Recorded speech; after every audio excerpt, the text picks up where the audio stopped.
Okay. Hello po and welcome po sa isa na namang walang kakwenta-kwentang video natin ngayong araw. And for today's video, magre-react lang tayo sa video ni Direk Freddy Valera. Okay? So, pero bago tayo tumungo dyan, i-explain ko muna step by step kung paano ba tayo dumating dito sa puntong to. Okay? Para maintindihan natin mabuti kung paano tayo nakarating dito sa si Tulfo dyan sa issue na to. Ito yung bumalik yung mga OFWs, sinalubong nila galing Israel. Kasi nga 'di ba may guwerra ngayon doon. Ayun, bumalik yung mga pinabalik sa Pilipinas yung mga OFWs natin galing Israel and sinalubong nito ng mga taga-OWA, yung sina Hans Kakdak. Pero bakit nandiyan din si Raffy Tulfo? Okay. Ngayon, bago natin talakayin tong videong to, mag-backtrack muna tayo. Okay? Sa mga nangyayari sa this past few years. Okay? Kung bakit nakarating dito si Raffy Tulfo in action. Okay? So first, balik tayo ng mga 3 years ago. Ito. Nung panahon pa to ni Duterte. Okay? Siyempre dati nga may nangyayari na. Nung panahon din ni Duterte yung pinatay din sa Kuwait. Pero hindi muna natin yung tatalakayin. Ang tatalakayin natin is paano nagiging powerful ang mga senador para maka-impluwensya sa decision ng isang gobyerno. Okay? Ito, ano pa to? 3 years ago, mga siguro almost 4 years ago, nung presidente pa si PRRD, may mga senador sa Amerika na nag-comment, nag-condemn kay Duterte. Okay? Nagano lang sila, wala naman din silang magagawa sa bansa natin kundi mag-condemn lang Ito. Panoorin natin tong videong to. Democratic Senators Ed Markey, Dick Durbin, Chris Coons, together with Republican Senators Marco Rubio and Marsha Blackburn, released a joint bipartisan statement after the passage of the now controversial Resolution 142. Ito yung bali 5 mga senador. Nag-condemn sila. Ayun, nakalagay dito. US Senators issue bipartisan statement denouncing alleged human rights abuses under the Duterte administration. Okay?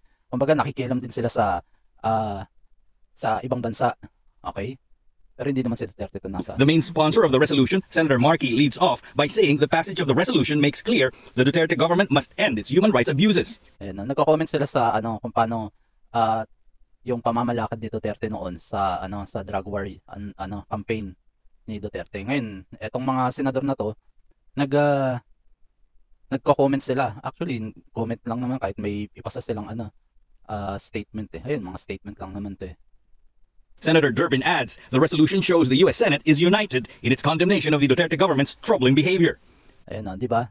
Kahit yung mga senador ng Amerika, pag nagsalita sila, nakakarating pa rin sa Pilipinas yan, di ba?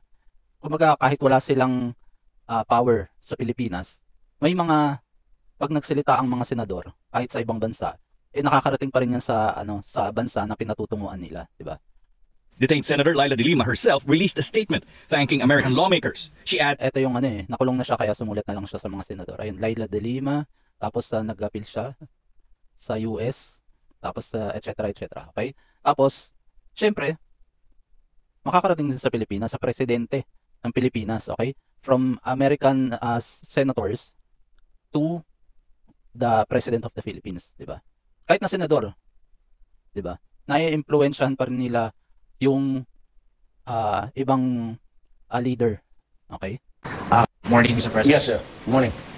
Ito, kumbaga, yung balita ng mga senador na nagbigay ng statement, okay? Nakarating sa Pilipinas, okay? President, what is your reaction on the remarks of these two U.S. senators on the alleged extrajudicial killings in the Philippines, noting that there is a wrong way of dealing the law enforcement, due process, and Who said it? U.S. Senators Benjamin Cardin and U.S. Patrick Leahy. Do not interfere in our affairs. I will ask him now, why are you shooting the black people there when you're on the ground? Sila po. Di ba?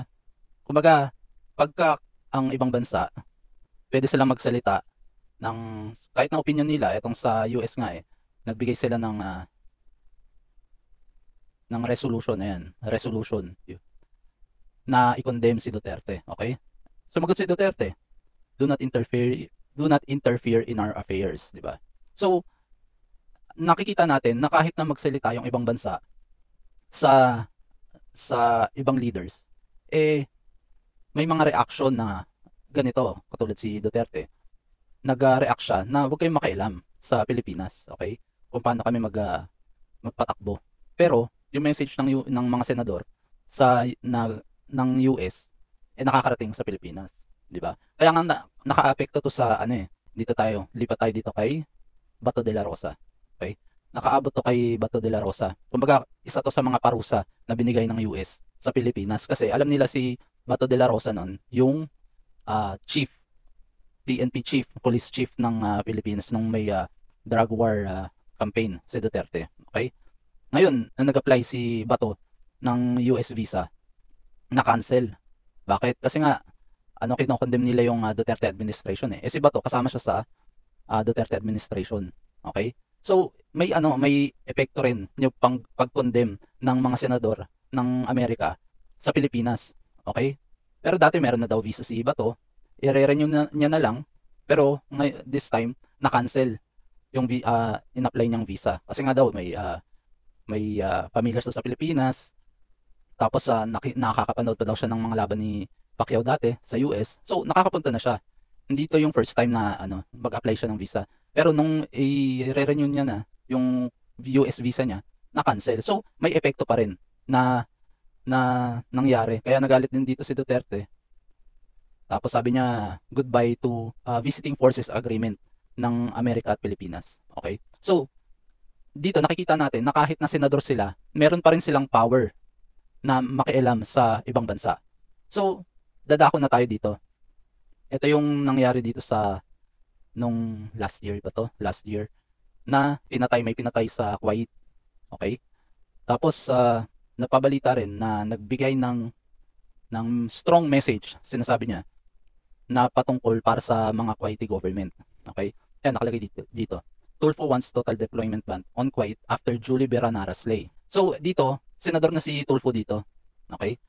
And nagbigay siya ng strong message papunta sa Kuwaiti government. Okay? Pakinggan natin yung strong message niya. Ang aking pong suggestion is to send a very strong message which is total deployment ban. And then after the total deployment ban, that's the only time na we can sit down with them sa bilateral talks, pero on our terms. Meron tayong mga kondisyones na ibibigay sa kanila. Kung gusto nila ating OFW, dapat magpapakita sila ng mga patunay na sila ay malinis ang kanilang record, meron silang police record, and then ito pa. Ang gusto ko i-suggest is lahat ng employers sa mga high-risk countries, they have to submit a document na pumasa sila sa neuropsychiatric exam. Paano niyan? So, strong message nga naman. Okay? Pero, hindi niya alam yung bilateral agreement, o hindi niya alam yung mga kung paano usap sa ibang bansa. Okay? Kahit naman si President Bongbong Marcos, si PBBM sinasabi niya against siya sa mga total deployment ban Dapat una makipag-usap, 'di ba? Bago ka mag-ban. Tapos kumbaga parang sinasabi niya dito sa una sinasabi ni Tulfo na kailangan una maglabas tayo ng total employment ban, tapos saka makipag-usap. Okay? Tapos ang sabi niya ay dapat may magpa-psychiatric exam muna yung mga amo, 'di ba? So, sa tingin ko, narinig to ng Kuwaiti government. Narinig, senator na siya dun Bakit siya maririnig? Unang-una, top 3 siya sa botohan na pagka-senador, okay? 23 million.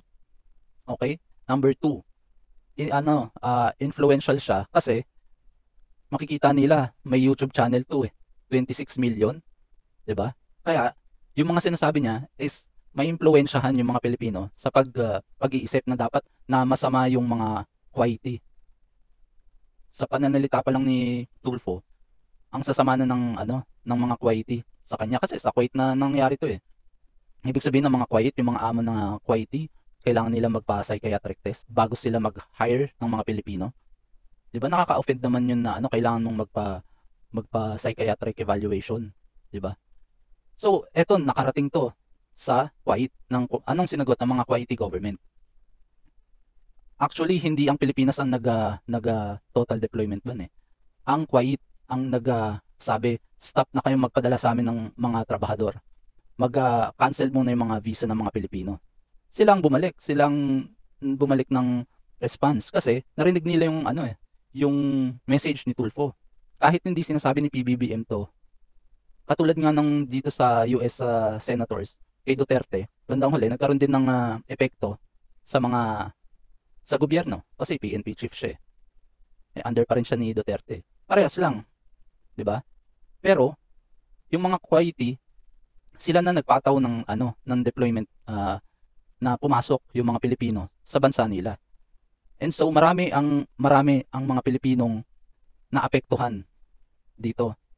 For a isolated case like this, is i-generalize mo ng malaki na magkaroon ng deployment ban. Yung Kuwaiti sumagot, wag na kayo pumunta dito sa Kuwaiti. Sinisiraan nyo kami. 'Di ba? Tapos yung mga OFWs natin sa Pilipinas na pupunta ng Kuwaiti, hindi sila makapagtrabaho sa Kuwait. Hindi lahat ng mga amo na Kuwaiti masasama. Maraming nagtatrabaho doon hindi nakapunta kasi yung visa nila na-cancelled o kaya kung wala silang residence doon, pababalikin ka sa Pilipinas. 'Di ba? Sobrang daming OFWs na naapektuhan dito sa strong message kuno na maraming OFWs ang nawalan ng trabaho dito sa strong message kuno ni Raffy Tulfo na hindi siya nag-iisip Akala niya lahat ng Pilipino doon inaabuso 'Di ba? So ito na yung epekto ng strong message ni Tulfo. Pakinggan natin si attorney. Ito ang sinasabi ko sa inyo. And batas natin, no, as a community predicted that this will happen. Sinabi natin mga kabatas natin na ito ay mangyayari. Ano nga ang nangyari mga kabatas natin? Kinakansela o sinususpinde yung mga visa ng mga OFWs papunta sa Kuwait. Di ba? Imbes na yung mga Pilipino ang magkaroon ng advantage dun sa strong message, yung mga Pilipino pa nadehado. Sila pa yung pinabalik, nawalan ng trabaho, na hindi naman tinulungan din ni Tulfo nung hindi sila nakabalik ng Pilipinas. Bakit mga kabatas natin? Obviously, because of the grandstanding of Raffy Tulfo. Mga kabatas natin, alam nyo kasi, ang usapan between countries, yan ay isang bilateral agreement. Ibig sabihin, mag-uusap dapat sila. Itong si Raffy Tulfo, sa sobrang pabida niya, mga kabatas natin, at sa sobrang yabang niya, gusto niya kanselahin, no? Yung mga kontrata kung saan magpapadala ng OFW sa Kuwait. It's a bilateral agreement. Pag ikaw... It's a bilateral agreement na mag-uusap muna. Hindi yung magpapataw ka muna ng total deployment ban, tapos tsaka kayo mag-uusap. Diba? Parang sinampal mo na yung kabilang bansa. Yung strong message ni Tulfo is sinampal niya muna yung kabilang bansa pero walang epekto. Ang ginawa ng Kuwaiti is binugbog yung Pilipinas. Alam mo yun? So dito sa balita parang pakinggan natin si Mel Chanco. Ito, maganda yung sinabi ni dito ni Joel. Walang palabra di honor ang Pilipinas, yun ang kalalabasan niyan. Exactly. Diba? O tingnan natin, Raffy Tulfo, sa pagyayabang mo, tingnan natin kung masaya ka na ngayon. Dahil di ba galit ka doon sa administrasyon kasi nga hindi tinotal ban yung pag-alis ng mga OFWs. Galit ka, di ba? O ngayon sila na yung nag-cancel ng visa. Masaya ka na. Nakuha mo na yung gusto mong mangyari.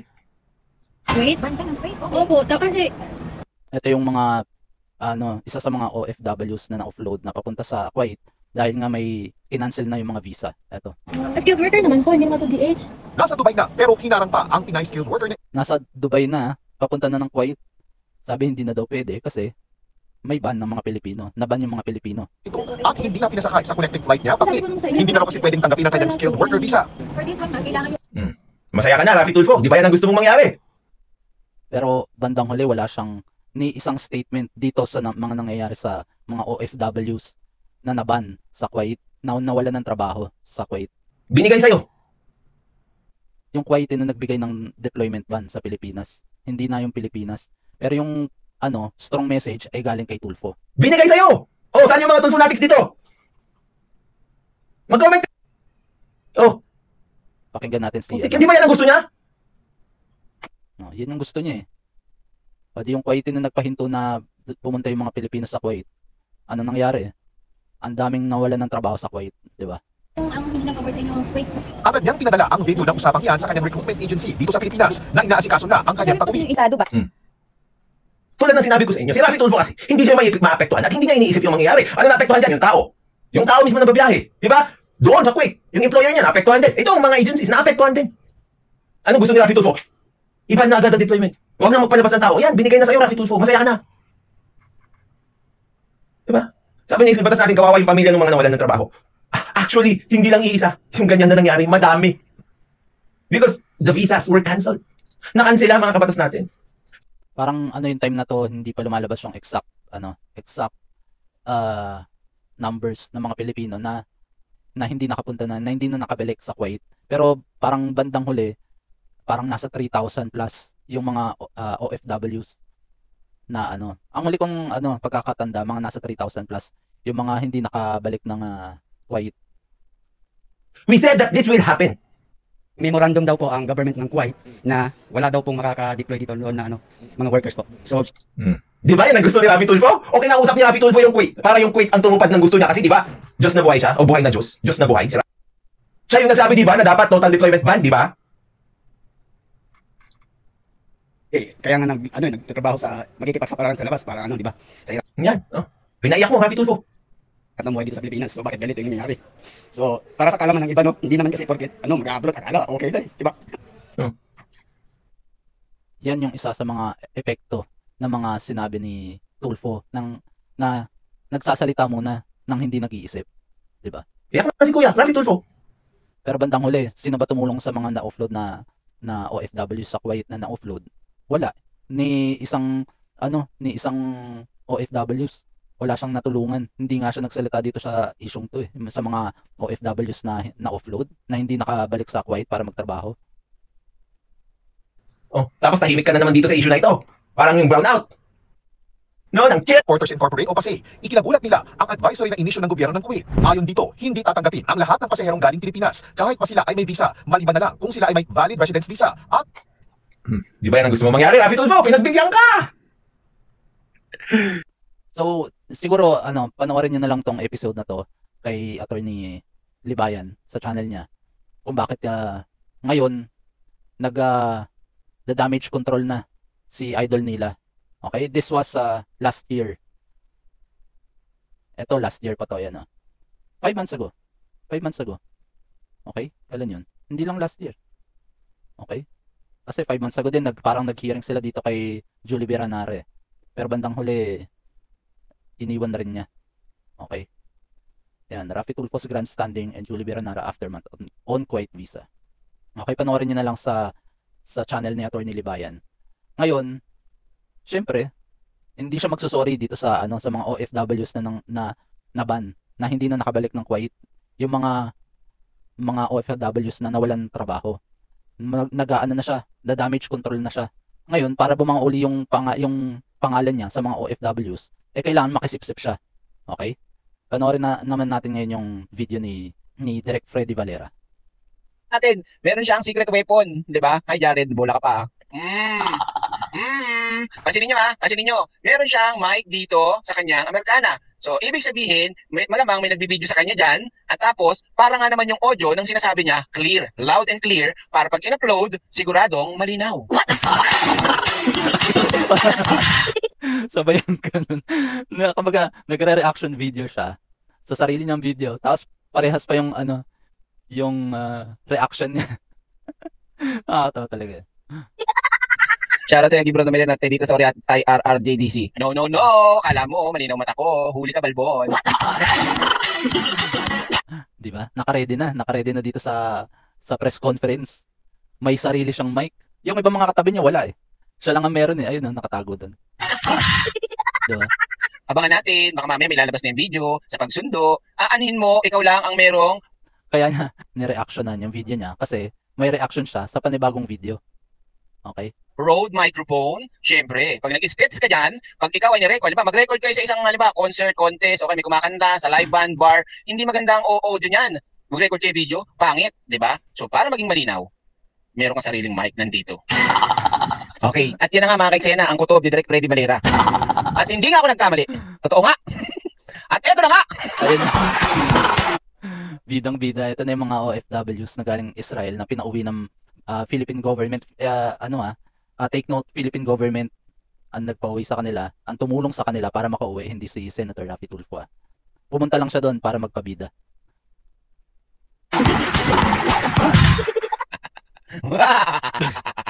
Magaling ka! Magaling ka talagang! Ka! Ito na. Walang tatawa, ang tumawa. Seryoso to. Oh, pasok. Konting ano muna. Relax naman talaga sa mga audio clips. May mga, paano pa? Special May effects mga, pa eh. dito, yung ambience sa tugtog talaga. Oo, special effects, special Sinalubong ni drama. Senator Idol Saraia ang termin. Ano, mali pala. Special drama effects eh. Yung mga ano, piano, hindi, gitara pala yung ano. Ayun no, kahit nga naka-blur eh. Kitang-kita pa rin yung mic niya. Pabidang put. Dumadramatic. May sariling mic. Shake hands! Damage, At para saan yung damage control, di ba? Wala, hindi na siya nag-sorry sa mga OFWs na na-offload sa sa Kuwait sa sobrang daming OFWs na nawalan ng trabaho. Ngayon, nagpapabango siya ng pangalan. yung mic later, okay? Ito po yung mga hindi po namin akalain na Ano, napupunta yung credit. What the fuck? Intente. Oh, naandating sila. What the fuck? Patawa eh. Shoutout po kay Direk Freddy Valera. And I'm a fan, okay? Nakaka-enjoy panoorin yung mga videos. May mag-i-speech pa talaga si Tulfo eh, no? Dapat ang nag-i-speech dyan yung ano eh. Etong mga nasa OWA, yung nasa sina Hans Kakdak, di ba? At saka yung mga spokesperson. Eh, bakit nandyan siya? Spokesperson pa siya ng ano? Ng gobyerno? Ladies and gentlemen, please welcome the hero of the day, the last resort. Please welcome, Serapi Tulfo. Pasok! Wow! Short and sweet. Ako sa ating mga OFWs pag-isaya. Yeah. Samantalang yung si Hans Kakdako, dapat yan ang mas pasalamatan. Si Arnel Ignacio, lahat ng mga opisyalis na tawag sila nagpapakanda, hirap, nai-stress ng husto at gumagawa at kumikilos on the ground. Sila dapat ang merong highlight dyan o sila yung nasa spotlight. Bakit ikaw nandyan? Di ba? Todo pasikat. Kasi kahit naman wala siya dyan eh, pababalikan pa rin yung mga OFW sa Israel eh. Kasi nga may mga nangyayari. Di ba? Etong isyong to is, medyo viral kasi nga may gwera tapos pinabalik. Siyempre may mga sari-sariling storya yung mga OFW sa Israel na kahit gusto pa nila magtrabaho doon is obligado na silang umuwi kasi nga may gwera. Okay? Ngayon, panoorin niyo na lang din tong video to kay sa channel ni Direk Freddy Valera. Okay, ito yung channel niya. Dalawa yata yung channel niya. May isa Direk Freddy Valera official, yung isa yung 2.0, may 2.0 siya na channel din. Okay? So, bakit yung pag may mga viral video na OFWs na mga ganito, nandoon siya kahit hindi niya sakop bilang senador yung mga balitang ganito.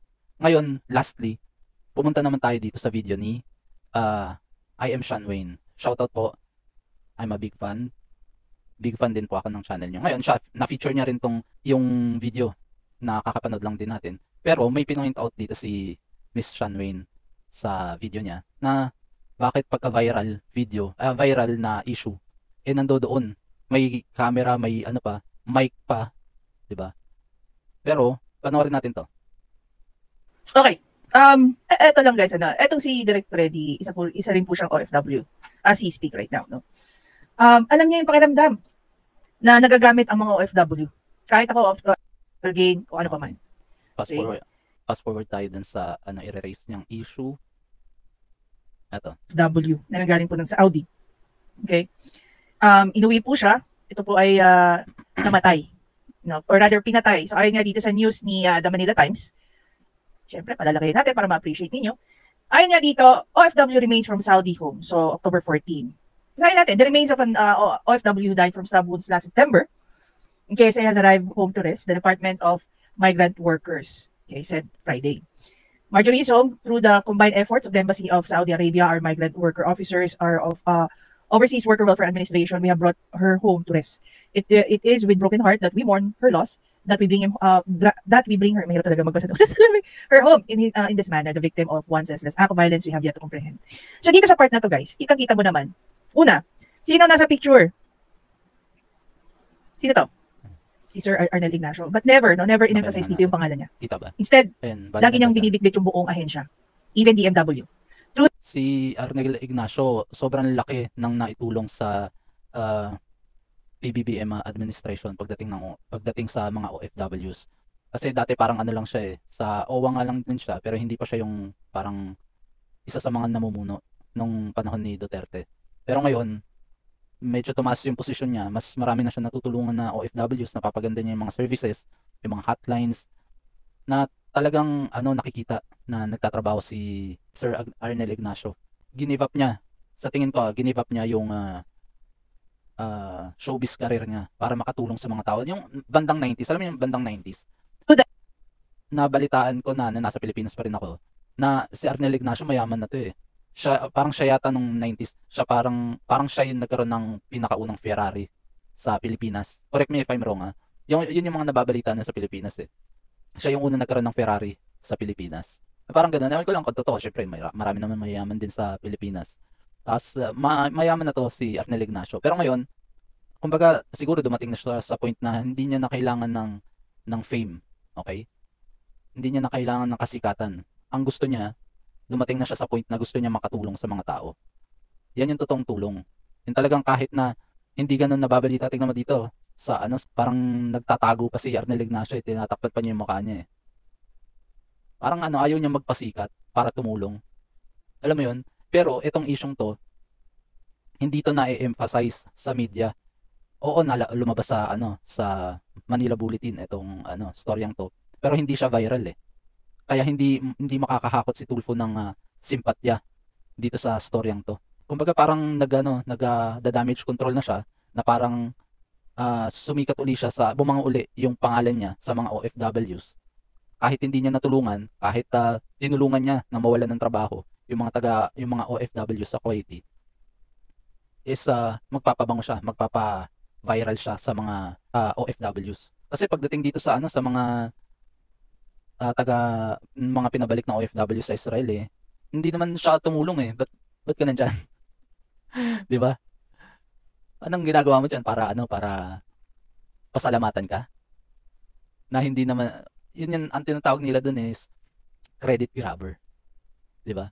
Dapat ang nandiyan sina PBBM Dapat ang nandiyan nagsasalita sina Arnel Ignacio sina Hans Kakdak Oo, nagbigay ka ng nagpasalamat ka sa mga ahensya ng gobyerno. Pero bandang uli, ikaw ba nagpabalik dyan? Panoorin pa natin yung grandstanding ni Idel. Sakit sa bangs. Punta para makipag-usap at makipagkasundo kung ano mang gagawin doon. Ikaw nga, wala kang ginawa doon. Different agencies. Ito hindi ko tatanggalin. Sinasabi naman niya dyan, yung mga ahensya. Pero the thing is, na kahit sabihin mo pa yan, sila talaga, yung ahensya na tutulong dyan, sila talaga yun. Diba? So, gobyerno pa rin. Diba? Pero yung mga isyong ganito, yung mga namatayan yung mga pinatay sa ibang bansa, dahil hindi viral, hindi siya makikisawsaw. Alam mo yun? Nagpapabango siya ngayon ng pangalan Kasi hindi naman siya nagsorry sa mga mga naapektuhan ng dito sa Kuwaiti total ban na sinasabi niya. Hindi siya nagbigay ng tulong sa mga OFWs na hindi na nakabalik sa Kuwait para magtrabaho. Tapos gusto niyang magpabango.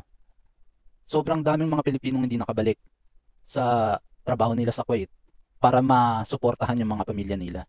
Tapos eto ngayon magpapabango ka ng pangalan mo. Pero yun lang, gusto ko lang ipaliwanag from yung mga nakaraan na nangyari. Alam natin na kahit senador ka, tapos magsasalita ka ng hindi maganda sa ibang bansa, is makakaapekto pa rin yan sa international relationship ng dalawang bansa. Okay?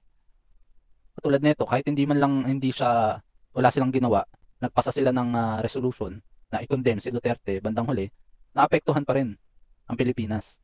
Naapektuhan yung mga government employees. Parehas lang dito. Si Tulfo, nagsalita siya ng masama, magpa-psychiatric evaluation muna ng mga taga-Kuwaiti bago magpadala ng mga trabador, mga magtatrabaho, mga OFW sa Kuwait, magpapa-psychiatric evaluation. 'Di ba? Siyempre nakaka-offend naman 'yun. Parang sasabihin mo kailangan ma-assure na hindi sila baliw bago bigyan ng trabahador. And yun nga yung nangyayari dito, damage control.